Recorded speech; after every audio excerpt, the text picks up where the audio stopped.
guys, welcome back. We're going into round six. Round six. Round six of Charlotte Regionals. We pulled two familiar players that know each other. Got Natalie, Shampay, Alex Bunker. A little bit about who they are, what history, how we're going to see this. Absolutely. So, give you a little bit of the history. Collinsville, Natalie second, a very similar Buzzwole, Buzzwole, Carbink, Arbador. Focus a lot just on making pressure in. Arbador keeps some lockdown in, but still playing things like Max Elixir to keep the flow and the fluidity that you kind of see in those Buzzwole Lycanroc decks. Yep. And then Alex Bunker, also coming off of a top 8 at St. Louis Regionals, the same one, so they're definitely a little bit familiar faces there. He's playing the Zoroark Lycanroc. So, interesting because usually you see the Buzzwole partnered with the Lycanroc, but she said, nope, I'm going to put Garbodor instead. And then he's on there, he's like, all right, I'll take the Lycanroc, and I'll put it with my Zoroark. Now, the key things that are going to come down to this matchup, right there on the paper, Alex Bunker's playing, not only is he playing a copy of Mew EX, he's also playing a copy of Mewtwo Evolutions. Yeah, see that Mew EX, very common tech that we've seen today in regionals previous. Very good against the Buzzwole, especially in Zoroark decks. Just put on a double colorless, copy Ritus Beating, and it's just a free 2 prizes. Right. So once you put that together with the Mewtwo from Evolutions, now you have 2 outs to that. Mewtwo might need a choice band in order to get there because it is based on the number of energies that the Buzzwole GX has. But now you have, it's double the number of tech cards in order to beat this Buzzwole. So those are certainly going to come into play. Absolutely. And especially the fact that she is playing Garbodor. So because that Garbotoxin shuts off abilities, if Garbotoxin is in play with the tool attached to it, Mew is not going to be able to copy Riotous Beating, so she wouldn't have access to it. Or he wouldn't have access to it. But because he also plays a copy of Mewtwo, doesn't need abilities, anything like that, that's just a card is just, no matter what point of the game it comes in, it's just good against every attacker that is in that deck. I mean, even Zygarde, it's not weak to Zygarde, but Zygarde gets 1 energy. You can hit it for 40 plus the 30 from the choice band. You're hitting it for 70. Next turn, they attach another energy. Like, you can really just set up 2 shots really, really well with that card. Soften it up and then go in with the Ritus Beating and pick up that knockout. And it's worth 1 prize. Mew's worth 2. Right. Mewtwo's only worth 1, and it has a little bit more HP. 130. It's a little bit harder to get knocked out. So let's talk a little bit about the Garbodor as well, because you had mentioned that Buzzwole Lycanroc, certainly a very popular deck. We've seen it earlier today on stream. The Garbodor version is shutting off trade. It's a very key difference there. And it means if you are able in the late parts of the game to play an end, put your opponent down to 2, maybe 3 cards, and then also get a Float Stone for that Garbotoxin, you can really slow this Zoroark Lycanroc deck down to a halt in the late game. Buzzwole Lycanroc is more aggressive and you can't really do that. Now we've seen the Buzzwole Garbodor decks kind of evolve. When its initial inception, there were no Max Elixirs. And then in Collinsville, we saw the Max Elixir version come out. And that's what Natalie was so successful with. And again, she's playing the 4 Max Elixir version. So it's kind of like a hybrid of that control Garbodor, but also aggressive because I can just draw my Max Elixirs to hit them all. Right. And then I can start swinging with that Knuckle Impact for a lot of damage really fast. Yep. Personally, I like this version a lot better. By adding that lock aspect and everything to it as well, being able to slow them down while putting the pressure, it's really, really fantastic. But what's going to be even more fantastic is as we get to see it in action. So with that, we're going to go right over to the games here. Let's go take a look at what's going on for Natalie and Alex. Looks like it's going to be Natalie starting the matchup here with the dice and everything signifying over. So let's kind of see what gets flipped over and how these players are going to start and greet each other here. Yeah, let's take a look at that opening hands. We go in for the handshake, flip over, and there's the Mewtwo straight up. Another card we did not talk about yet is that Carbink and the Carbink Break. Another really good answer for those late game situations that Natalie has. Can really replenish those energies. Diamond Gift, getting 2 energies out of your discard pile and attaching them to your fighting Pokemon really gets that late game energy flowing. So she's got plenty of energy acceleration to apply pressure at all points in the game. Yeah, I mean, this is something I like. And, the good thing is that Carbink is a pretty good card against this Mewtwo. Just because, when you have the breakout and you're using the Diamond Gift attack, it only costs 1 energy. Yep. Meaning Mewtwo's only hitting you for 40 damage. They're 3-shotting a Carbink break while you're sitting there saying, all right, I'm just going to put all my energy all over the board while you're doing this. So, while I love seeing the Mewtwo as an open for Alex, Natalie said, well, all right, I'm just going to open Carbink anyway, so your Mewtwo's not going to do a whole lot. I'm going to try to do my best to play around it. Yeah, so Natalie's turn here. She's going to go with that Nest Ball. This is an important change that we were noting in her list when we were looking at it. She does not play Brooklet Hill. Instead, she's opted to play 2 Nest Balls and 2 Parallel Cities. Both players actually packing 2 copies of Parallel City. So we're going to see a lot of that back and forth, setting each other down to 3 bench at the max. Definitely going to come into play. So goes with that Nest Ball instead of the Brooklet Hill. Goes ahead and gets the Buzzwole anyway. Gets Strong Energy and a Fighting Fury Belt. Those are 2 very good cards to see early. That already is worth 60 damage on the first turn. Granted, she can't attack right now, but that's kind of the perfect couple set of cards. A Max Elixir really just kind of rounds the turn out. There's the energy straight to Zygarde EX. Didn't even go for the full 6. You saw it. You saw the first 2 cards were energy. I'll just put one of these here. And I mean, and I really like seeing that energy go into the Zygarde, because actually putting it on the Buzzwole would be extremely risky, because Alex could actually just hold a Guzma double colorless energy, and if he has it, I would actually just play it here. Yeah, go ahead, soften up that Buzzwole. Certainly would be great. Of course, Alex is playing a Zoroark deck, and if you have Ultra Ball in your hand, 9 times out of 10, that's going to be Lele for Bridget, because you got to get Zoros in play. Now, having all of those fighting weak Zoro and Zoroarks on the board, certainly scary against a deck that is primarily fighting attackers, but at the end of the day, you need to be trading as much as you can. So he's going to see this Ultra Ball here, discards Lycanroc, and he's also going to discard a Float Stone. And unsure of what the confusion there is, I guess just the location of his discard pile. And he's going to search through here. Certainly got to be a Tapu Lele as he pulls it to the front of the deck. Checks the hand to see what other options he has available before he goes for the Wonder Tag. He's going to search. Actually, he's going to get Cynthia here, so the rest of his hand must not be too strong. Well, so what I did see is double Puzzle of Time.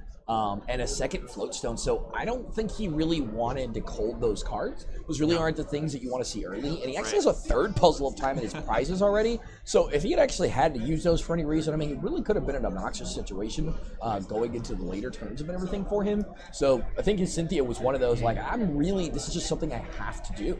Right, yeah. Bridget there, sure, you might get some Zoros and a Rockruff in play, but then you just have no solid follow-up. Right. So this is going to be a safer play. Definitely not as strong as getting Bridget, but as long as you draw a couple basics, it's certainly fine. He does get a Zoroa down.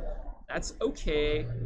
And Psychic, it'll do 40 damage. That's not even. I'm sorry. He doesn't have any energy. You're right. It's 20. Yeah, he's not weak to Psychic.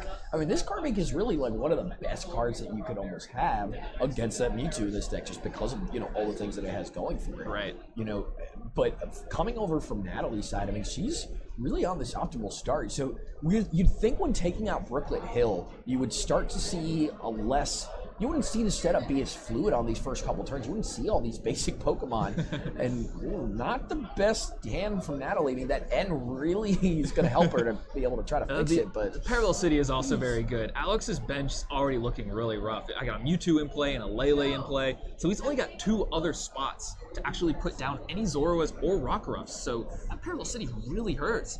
And that makes both of his Parallel Cities actually unplayable until he can find a Field Blower to try and flip it around.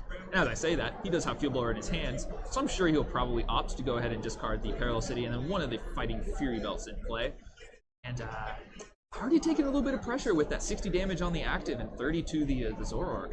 Yeah, really interesting to see this here. Just again, I'm liking this. I want to see how this kind of works out for Natalie. I was kind of expecting that Zygarde to come into play instead of the Mewtwo, just because it doesn't have the psychic weakness. Right here, she's put herself in a position that Alex doesn't have to do anything. He literally can just say attack, and Alex is hitting that Buzzwole for 140 damage. I mean, that's a lot, and she just gave that to him, whereas the Zygarde would have been a little bit more softened up and everything in those situations. But overall, we're going to kind of see how some of these Pokemon and everything play out.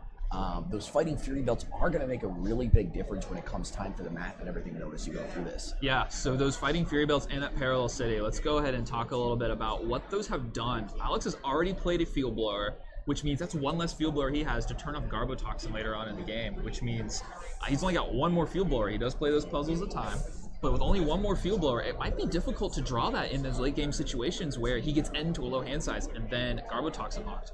Now, Natalie has no Trubbish on the board right now, so she's not threatening that, and we're certainly not towards the late game. So Alex has got some time to develop that, and does find the Parallel City, flips it back around on Natalie. Now she has to discard down to 3 bench. This does 2 things. It, again, forces her to discard one of her bench Pokemon, but it also protects Alex from getting paralleled down to a 3 bench size, because she can't play a stadium of the same name, even if it has a different effect, because you're playing it on the opposite side. Right. So here you see she's contemplating. She's probably going to end up discarding the Leyland we usually see here, but I think she's thinking about potentially going with the Carbink just to get rid of that damage off the board. So we do end up seeing an Enhanced Hammer followed up by Alex. So definitely a good move. I like putting that Enhanced Hammer there because it means that Mewtwo has no way of actually getting knocked out. And you're still actually two-shotting this Buzzwole because of the Choice Band. You hit it for 100 damage. It's got weakness. So that was a wonderful move from Alex on his part to be able to set Natalie back and really take advantage of this Mewtwo to its fullest potential. Yeah, the extra damage coming from the energy on the Buzzwole doesn't end up being too relevant. So yeah, 100% I agree that Enhanced Hammer is really good. We're going to see a Guzma come out of Natalie after she attaches a second energy to her Zygarde GX. Going down. That second attack on Zygarde EX does 60 damage. We're going to get another 20 from the strong energy. Fighting Fury Belt makes it 90. After weakness, that's a clean 180 and knocks out the only Zoroark GX that Alex has on his board, and Natalie's going to take her first 2 prizes of the game. You know, that's actually kind of why I was thinking to, you know, the Fear Blower there was interesting. I liked Natalie's play by putting so many tools and that stadium into play right off the bat. So if Field Blower did come down, Alex was going to have to make a tough choice on choosing what tools and what stadium to actually end up discarding. Yeah. But a really timely end there is a follow-up from Alex, immediately responding to that 2-prize knockout from Natalie. So she's deciding, hey, I'm going to put you down to 4 cards here. You don't have anything like Octillery. You don't have an Oranguru or anything. So you don't even have your Garbotoxin up or even a Trubbish to really start locking down my Zoroarks and my trades. And in the meantime, I'm going to put a lot of pressure on this Zygarde with Lele, something that you cannot return a knockout with next turn without some sort of crazy double max elixir play. Yeah, this Lele is definitely safe. Going to set up another clean 2-shot for the Zygarde. Alex spreading some of the damage around here and draws some basics. He needs to find some more basics, and he does get a couple there. Zora and a Rockruff has a little bit healthier of a bench than he has been operating with so far, and the energy drive will be 100 damage. It's actually, now that I think about it, might not be an easy 2-shot here. If Zygarde uses that Cellstorm attack again, it heals 30 damage. And it has a Fury Belt. So it's actually a little bit bulkier than it looks, and it might be a little difficult for Alex to actually get that 2-shot there. It's worth noting, Natalie, she does not play any Acerola or any real healing cards in this Buzzwole Garbodor deck. The deck typically does not play any of those healing cards, so this damage on her board is adding up, but that Cellstorm attack really kind of helps with making that Zygarde last as long as possible and really go the distance. Yeah, I mean, this is what I like to see, though, from Alex. Playing a little bit of a war of attrition. You don't need to be taking early knockouts. You just kind of want to put pressure. You want to put damage anywhere that there's energy to be able to put your opponent in situations where they're going to have to send up damaged attackers rather than having these fully forced guys ready to go through and take a couple prizes like you normally see. Yeah. The Zygarde is going to pose a little bit of problem, like you said, with that Cellstorm, but it is something that Alex will still have the option to take a knockout with, whether he uses Riot Speeding or a couple things. He may end up needing to find a Field Blower, depending on how he decides to work his math.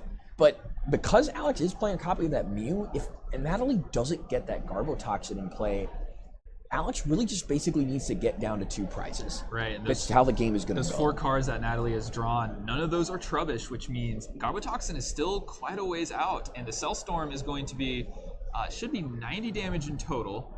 The strong energy in the Fighting Fury Belt would be 90. I think that's what they're counting now. Yeah. There's no damage mitigation on the side of the Tapu Lele. So we should get the 90 there. Like I was saying, heals the 30 off the Zygarde. So with that Fighting Fury Belt, as 230 HP total, after that 70 damage, that's still effective 160 HP. So it's really difficult to get that knockout still. He's going to have to use a GX attack or something. The Riot is beating not going to be enough to get there. So he's going to, he's going to have to play a Field Blower. And if he plays a Field Blower, that's his only other Field Blower. And that means he's not going to be able to remove Garbotoxin. So as long as Natalie's bench does not have space for the Trubbish, Alex is okay to go with that Field Blower play and has a little bit of space, a little bit of breathing room to do so. So we see the Ultra Ball going to discard 2 more Rockruffs. Not interested in benching a second one and trying to set up Lycanroc. Goes back on it and discards a strong energy. We're going to go and see what it is he's going to get out of the deck. Could it be a Lycanroc maybe? Is he looking to Bloodthirsty Eyes and pull up that Buzzwole with energies? I kind of like that, but at the same time, I don't really want him to be able to get off another Cellstorm. That Cellstorm's going to be able to pick off that Lele at any point. If you're going for a Bloodthirsty Eyes, I feel like you want to be going for that Buzzwole on the bench that has no damage. It's... We'll see here. He's going through the deck. I have seen him pull the Lele up. It looks like it's going to be a Mallow play. He's bringing 2 puzzles to the front of the deck. Checking his discard pile here to see what those 2 puzzles could target. He's got trade available, so if he Lele's, Ultra Balls for the Lele, and then plays it Wonder Tags for Mallow, and then Mallow put those 2 puzzles on top and trades into those 2 puzzles, then he can get any 2 cards out of his discard pile, and I think that's what he's looking to do. If he has a double colorless in his discard pile, I actually really like that. 1, 2, 3, 4, 5. It's 100, 140, 14, and 7. No, that's actually still not enough. Right. He does have a Field Blower in his discard pile as well, though. Right. That could be the second card he targets with the puzzle. We can see he has got double colors in hand already as well. Oh, yeah, so if he has a double colorless, he grabs a Field Blower. Yep. He actually could definitely set up this knockout to be able to take out the Zygarde, and even, if he wants, get like the Enhanced Hammer to rip that strong energy off the Buzzwole on the bench.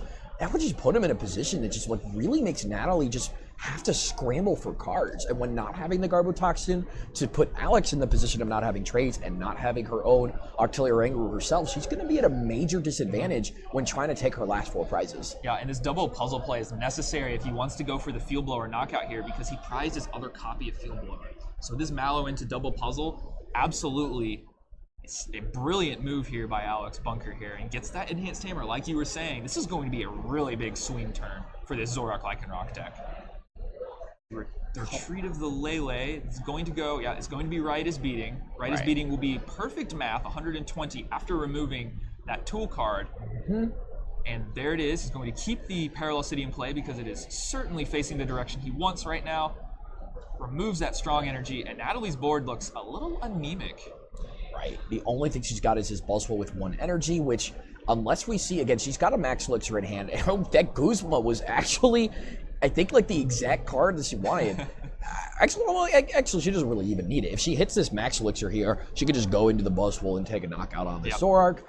But if she does that, Mewtwo Evolutions just comes up and says, hey, you've got 3 energies. Take that knockout right back. Yep, 1-shot knockout. You don't even have to use the Mew EX. I mean, there's definitely some... 5, 6, no energies off the Elixir. Ooh, that's not what you wanted to see. All right, yeah, for Natalie's side here now, suddenly this turn is a lot less explosive. She can maybe Jet Punch. It's not really great. You really don't want to attach a second energy if you're just going to Jet Punch.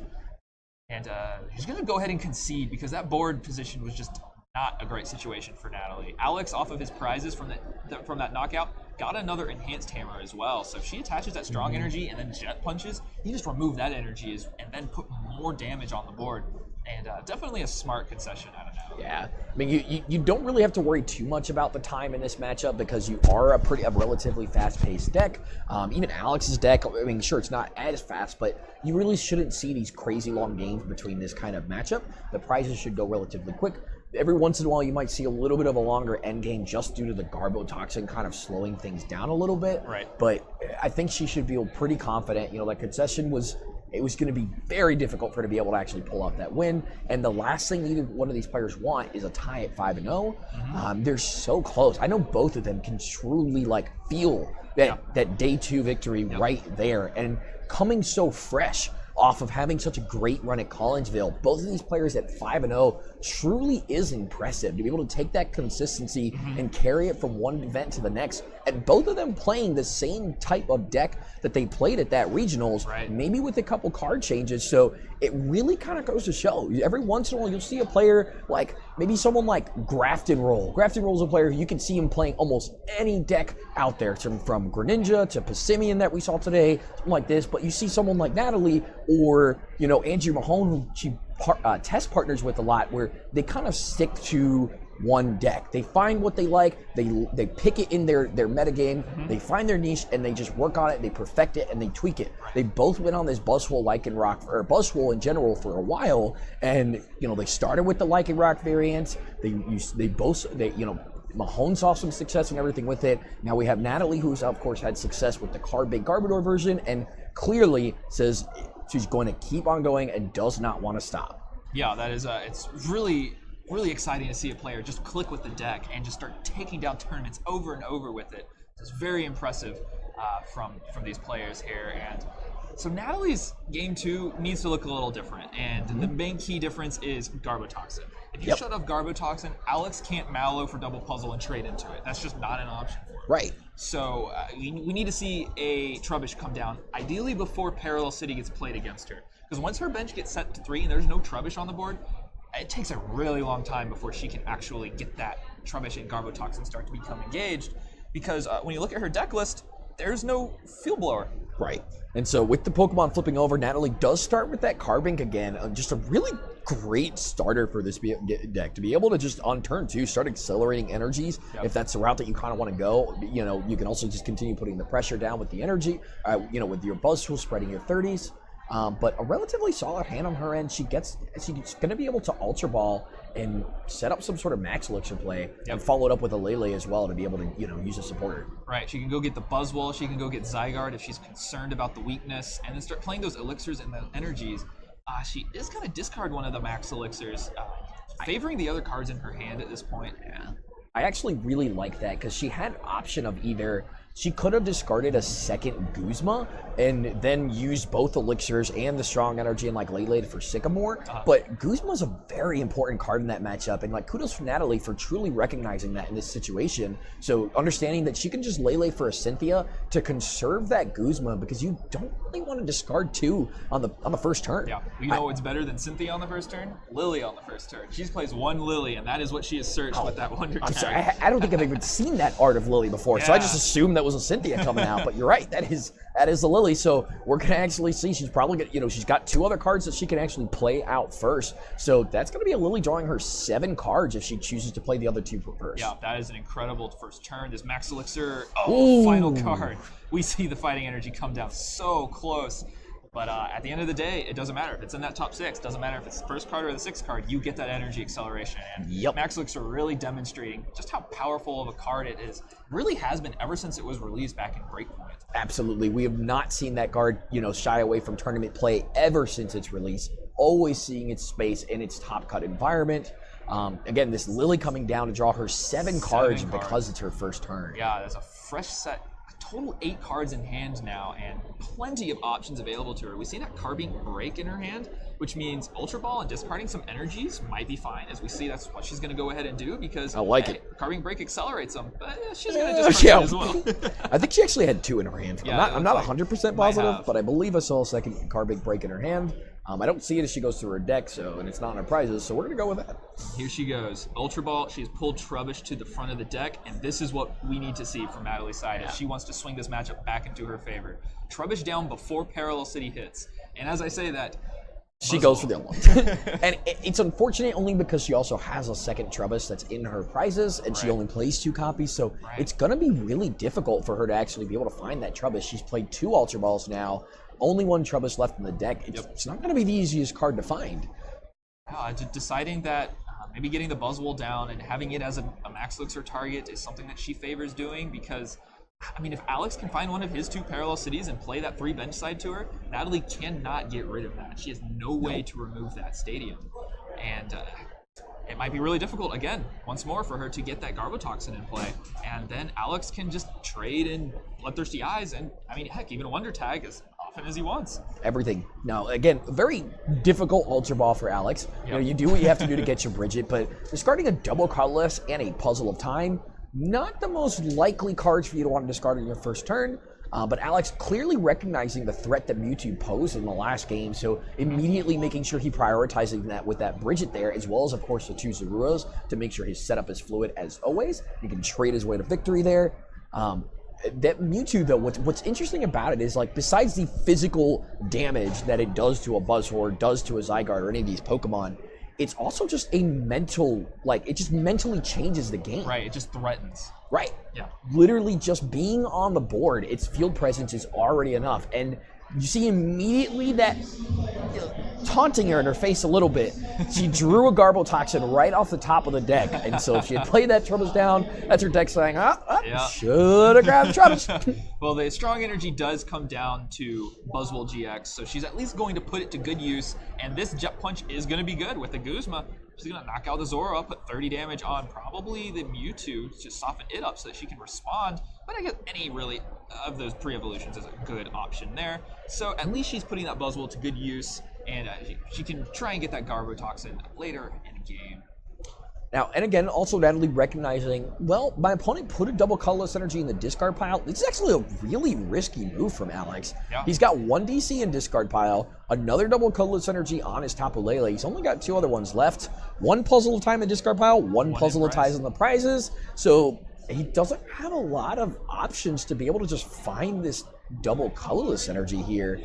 I mean, yeah, you could find a Floatstone too to be able to get out into that Lele, but that was a really risky move on his part, and really hoping that it pays off here. Right, yeah. If he doesn't draw the double colorless, that Mewtwo is just going to take a hit, and it probably doesn't get knocked out, but if it gets softened up, then he, you don't want to see that Mewtwo go down early. He does have a trade available to him, so he's going to trade a Zoroa. Draws 2 cards. It looks like Mew N, maybe? Mew EX and N? I think it was Lycanroc GX and N. Lycanroc and N. Well, in either case, neither of those are double colorless energy. He's going to evolve into Lycanroc GX, activates the Bloodthirsty Eyes to pull the Lele, and it's going to be some stall tactic with that as he passes. Has to evolve the Rockruff, otherwise it gets knocked out by Jet Punch, so you might as well. I kind of like that. Pulling up that Lele there, Natalie's most likely answer to this is going to be a Guzma. If she Guzmas, the Mewtwo's no longer in the active position. Yeah. I mean, of course, she can Floatstone out of the active as well. We don't pull it. But if she Floatstone's there, that's one less Floatstone that's going to be going on the Garbotoxin. So for a situation, like you said, he had to evolve it anyways. I think it was a really good use of it in the end. And in the hypothetical clock that is Parallel City coming down against Natalie, it is still ticking. It is not yet rung, so she can still Ultra Ball for this Trubbish and get it down. This has to be the time where she does it here, because Alex's board is not particularly like super abilities right now, but you can't help but think that that's what she needs to do. Right. And I mean, I can tell you, if the Garbotoxin was already on board, if it was a priority and if it was already locking down trades, this matchup would be very different. It would be forcing Alex to prioritize the Garbotoxin and Trubbish himself. Yeah. And when Buzzwoles aren't getting damaged as their energies are being loaded onto it, like you can't really do that. You can't just let a Buzzwole get to 3 energies. It's just not a reality. Right. So Natalie's turn here, after Ultra Balling for the Trubbish, is going to attach a Fighting to the active so she can retreat, and then Sycamore's 0 cards from her hand and draws a fresh set of 7. So the best Sycamore you could have. Definitely a good idea she put that Fighting energy there, because she did not hit the Floatstone. Yep. So we are going to have to see this Zygarde come into play. I like this little bit of a change of course. I think she also realized how much damage that Mewtwo was dealing last game. Didn't want to leave that Buzzwole up, especially with only 1 energy, and get trapped just like she did in the previous game. Right. So quickly learning her lesson there and deciding to utilize the Zygarde for what it's meant to in this game. All right. Now back over to Alex. That second Fighting energy means Dangerous Rogue threatens a free knockout, but he needs Floatstone. Yeah, that was the one thing that I was a little bit hesitant about actually putting down the Trubbish last turn. I know it sounds weird because we wanted the Trubbish all game, but once she went for the Buzzwole otherwise and committed to it, I kind of almost felt that you kind of had to wait for this Trubbish, because if this Zygarde gets taken out completely fresh with this Dangerous Rogue, I mean, that's not good. If you can imagine, if he can get a Floatstone and an Enhance Hammer here, take out the energy on the Buzzwole and take a knockout here, you'd got to almost think that seals it for Alex. Yeah, and he's got a trade available to him as well. And he's got the Floatstone. There's already the Floatstone, which means this Dangerous Rogue is going to come through. It just comes down to whether or not the Enhanced Hammer is in here. Trade number 1. See 2 cards. It does. Oh, the Parallel City's in there. Trade number 2. That's an item. I'm not sure if it's Enhanced Hammer. That looks like it's an Ultra Ball and a puzzle in his hand. Enhance, but again, even just being able to use this Dangerous Rogue, get the Mewtwo out of the active to save it for when that Buzzwole does come up and try to become that threat. Right. This is a big play, because Zygarde is that Pokemon that Alex has no way to naturally deal with it outside of Dangerous Rogue. And so to be able to get to use a Dangerous Rogue on that 2 energy Zygarde, not allow any Shell Storm shenanigans, any of that nonsense to come into play, I mean, that's really It's the best use that he could have gotten out of that and card. now one downside to this play for Alex is he had to float stone the Mewtwo, which means he can't choice band it without field blowing it off, which means it doesn't pose nearly as much of a threat. So he either has to field blower that in order to get a knockout on Buzzwole hitting for weakness, or he can use his Mew EX as long as there's no Garbotoxin in play. So that's maybe one downside, but at the end of the day, knocking out that Zygarde is very much worth it. I would agree. I definitely think it's it's a good play either which way. Yes, it's going to be an unfortunate situation, but he does play the field blowers, and he doesn't have any prize. I don't think he played one just yet, so he has both of them still in his deck. He has literally the Mallow in his hand actually. So if never mind. Garbotoxin's going to say no more Mallow. All right, we have a totally different game now. Yes, this is where things get interesting because. This is really where things get interesting. You see Natalie saying, I am not going to let... Oh, wait, it's not. No, it's actually not even knocked out. It is. The strong energy will be 50 damage. Oh, that's math. That is how you get to 130, yes. So the Mewtwo is going to get knocked out, and the Garbotoxin is going to come into play. Alex has not gotten to play yet in this under these conditions. It has not happened. This is where Natalie's deck is actually going to be able to take its shine. This is where it does its best things. Like, it does not want trade to be come into play. Right. If you just talk about the attrition and the basic, if you erase the abilities that are on all the Pokemon that are on this play, it's a clear winner that says, no, of course, there's no way all these Fighting League Zoroarks can handle all of these Buzzwoles in the card bank without their abilities. Yeah, and there's two things to note here is, as we see the Enhanced Hammer come down one turn a little bit too late, but Parallel City has come down. Garbotoxin's already on the board, though, so it's not nearly as relevant. She was able to establish that. The other thing to note is Alex, he's got a pretty large hand. So the Garbotoxin, yes, it does shut off the trades, but he's already got options in his hand. What Natalie now needs to do is she needs to play an N, and her hand is just 2 energy cards. Yep. So she needs an out to end fast. Otherwise, Alex's hand is still going to produce enough gas to get him to close to the game, especially now that he's playing the Mallow. He's going to put exactly what he needs on top, and while he can't trade into it, unless he has a field blower in his hand, which I cannot confirm one way or the other, he's at least going to set up what it is that he needs. And you can imagine, probably field blower is going to be That's one of the first one. I think we're literally going to see field blower puzzle. He draws a field blower first, gets to trade. He's got another puzzle time already in his hand. And it's going to be a crazy next turn for Alex. Yes. If Natalie cannot find an N right off the top of the deck or some way to shuffle Alex's deck for him, it's going to get ugly in the next couple turns. And just with those 2 energy, she doesn't really have any options next turn besides Jet Punch. Jet Punch. Right, yeah, that Enhanced Hammer really coming into play here because if she had those 2 energies on the active, then another attachment means she can knock out whatever comes up and attacks into her. Yep. But now Jet Punch is just not going to be enough. So while it was a little bit, a turn too late, it was still a turn just in time finding that Enhanced Hammer there. And Float Stone. Yep, so she drew a Float Stone.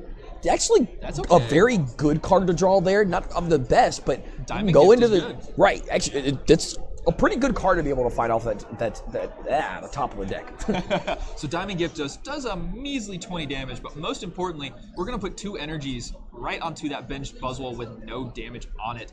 Opting for the basic fighting and not the special, trying to dodge a double puzzle for that Enhanced Hammer, which we know Alex just set that plate up himself. Right. So there's no way that he can remove those energies without having a Guzma and knocking it out with Mew EX. So the Field Blower comes down, removes the double Float Stone, the one that Natalie had just played, and more critically, the one that was shutting off his abilities through Garbotoxin, and he's going to trade into that puzzle he mallowed for, and another card. I'm kind of a little bit hesitant on him discarding that second Float Stone off that Buzzwole. Natalie actually hasn't played a single copy of Fighting Fury Belt, I don't think, this game. Oh, yeah. So she's got 3 of them that's going to be sitting in the deck there. So it's going to make that Buzzwole a lot harder to knock out if she's able to find one. Yep. And the free retreat, yeah, it's nice to have, but it really wasn't going to do a whole lot. It's a tiny micro decision that could definitely swing either way, so we'll have to see if it ends up coming into play here as the double puzzle comes down. He wants an energy card, and he's already got a puzzle in the discard pile, so if he does not target puzzle, then he can't double puzzle anymore. We know that fourth one is in his prizes. He's going to get that puzzle, like I'm saying right now. So if he ever gets that final puzzle out of his prizes, he can get another 2 cards out of his discard. But it's in a position where he probably doesn't draw it. Yep, he will probably never see that puzzle of time, unfortunately. For him, we know this in this position, but he doesn't. So right. He just knows it's in the prizes somewhere. No. I'm a little hesitant to make that move in Alex's position just because it's in the prizes, so you're really just saying, I've got a 50-50 chance this card's completely useless, or a 50-50 chance that it might actually do something. But you also need to make sure that you conserve your field blower, so I can completely understand the rationale and everything going behind it. Yep. But of course, he received this Mew EX, you just have to threaten it. Alex Bunker says, you know what? Oh, wow. I've seen your hand. You clearly aren't doing anything. I'm going to show you mine. I'm going to lay my cards on the table. Yeah. I will put this Mew in my hand. I will lay for the Guzma even. I am going to show you what I have and say, what are you going to do about it? He's going to play these cards right now. He hasn't played a supporter this turn yet. He's knocking out that Buzzwole this turn, Mike. Oh, yeah, right. Double colorless Guzma for the Buzzwole. Yep. Yeah, and when he knocks off that tool with the Garbotoxin, now Mew is active and can attack, and he's going to copy. That's right is beating. I do not. This is going to be a very, very difficult game for Natalie to be able to come back from. Diamond Gift that's exactly what it's for. Yep. You got Diamond Gift, you'd hopefully say you have Garbotoxin, but her hand is again just 2 energy. And she drew another one off the top. Not good at all. Alex just needs a Guzma, and he's got access to trade. He doesn't have it in his hand right now, and there is one in his prizes. He does only play 2 of them.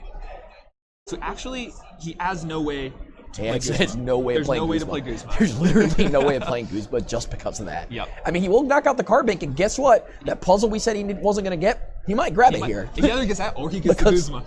Either which way, so it's a pretty good 50-50 here. Yep. He's going to attach the float stone, looks to retreat and save the Mew for later. That's a decent move. He's going to go in, attach an energy to the Lycanroc that he retreats to. Claw Slash will be a knockout. It'll do 110 damage. And we'll see which of those prizes he draws. Natalie has to draw a live card here, otherwise she's just going to lose this game.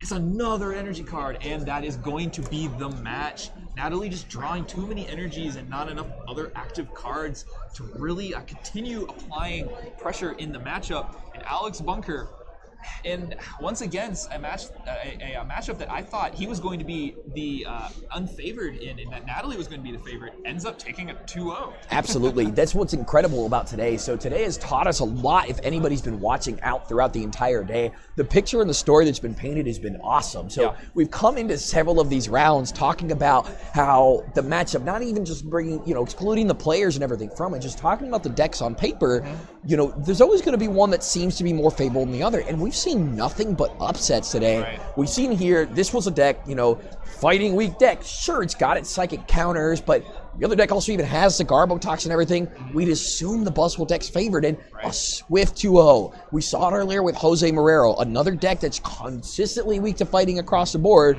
because he had a couple tech cards here and there. A swift 2-0 against another one of the Buzzwole Lycanroc decks. We saw it with Graft and Roll. He was playing his Passimian deck, a deck that should be favored against a Zoroark Lycanroc, and what did Alex do? He's able to take that victory as well.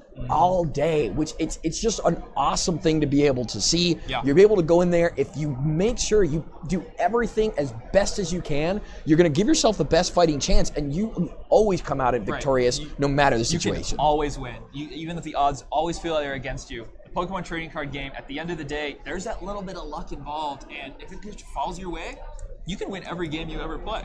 It is possible. Somebody can get consistently lucky, but it's not even just that. It's the caliber of players that we are seeing at this event. This really speaks to the Charlotte Pokemon Regional Championships that's here. We see finalists every single round, regional champions, world finalists, nationals finalists. We have all kinds of players from around the world. We have players internationally here, such as Pablo Mesa traveling all the way from Mexico. We have players traveling in from Canada.